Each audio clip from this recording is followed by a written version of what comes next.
শতকের কলকাতার দৃশ্য কল্পনা করতে গেলে পাংখা কুলারদের বাদ দেওয়া যায় না। এখন তো সবার ঘরেই এসি, পাখা চলছে, গরমও প্রচণ্ড পড়েছে। ইংরেজ সাহেবরা কলকাতার এই গরমে অতিষ্ঠ হয়ে উঠেছিলেন। বাঙালিদের তো সঙ্গী ছিল তালপাতার পাখা। কলকাতার বাবুরা তো আর নিজেরা পাখা দিয়ে বাতাস করবেন না, তাদেরকে বাতাস করার জন্য রাখা হয়েছিল আলাদা কর্মচারী, তাদেরকে বলা হতো পাংখা পুলার। কিন্তু দিনের বেলায় পাংখাওয়ালাদের হাওয়া খেতে অসুবিধা হবে না, বৈঠকখানায় বসেই হাওয়া খাওয়া যায়। কিন্তু রাত্রিবেলায় ঘুমানোর সময় তো আর পাংখাওয়ালাকে অন্দরমহলে নিয়ে যাওয়া যায় না। তাই শহর কলকাতায় উপযুক্ত হয়ে এলো এক নতুন যন্ত্র। হাতের কড়িকাঠ থেকে ঝোলানো এক কাঠের পাটাতন, তার সঙ্গে ঝোলানো এক বিরাট ঝালর। সেই ঝালরের মধ্যে আবার নানা রকম ছবি মুক্তোর কাজ ছিল। কাঠের পাতাতনটিকে মুড়ে ফেলা হলো ক্যানভাস দিয়ে, আর এই পাতাতনের সঙ্গে লাগানো দড়িটি চলে যেত ঘরের বাইরে। সেখানে বসে বসে দড়ি টানত পাংখাওয়ালা বা পাংখা পুলার।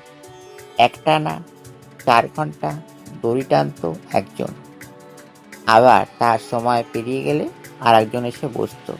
মাঝে মাঝে পাংখাওয়ালা ঘুমে ঢুলে পড়লে সাহেব ঘর থেকে চেঁচিয়ে বলতেন, ফুল ফুল।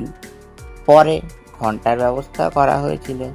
ঘুমের মধ্যে চিৎকার না করে ঘন্টার দড়ি টেনেই পাংখা পুলারকে জাগিয়ে দিতেন সাহেব।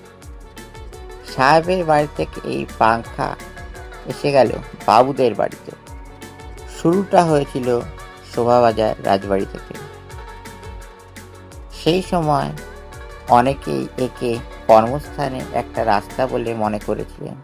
বাবুদের বাড়িতে পাখা টানার বেতন নেহাত কম ছিল না, মাসে 5 থেকে 6 টাকা।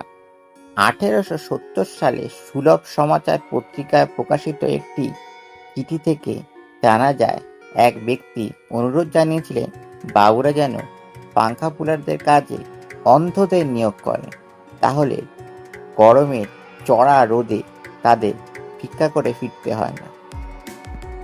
বাড়ির পাশাপাশি সেই সময় রেলওয়ে স্টেশনেও টানা পাখার ব্যবস্থা করা হয়, কিন্তু রেল স্টেশনে পাংখা পুলারদের বিরুদ্ধে একের পর এক অভিযোগে বিরক্ত হয়ে রেল প্রশাসন এই পদ্ধতি বাতিল করার সিদ্ধান্ত নিয়েছিল।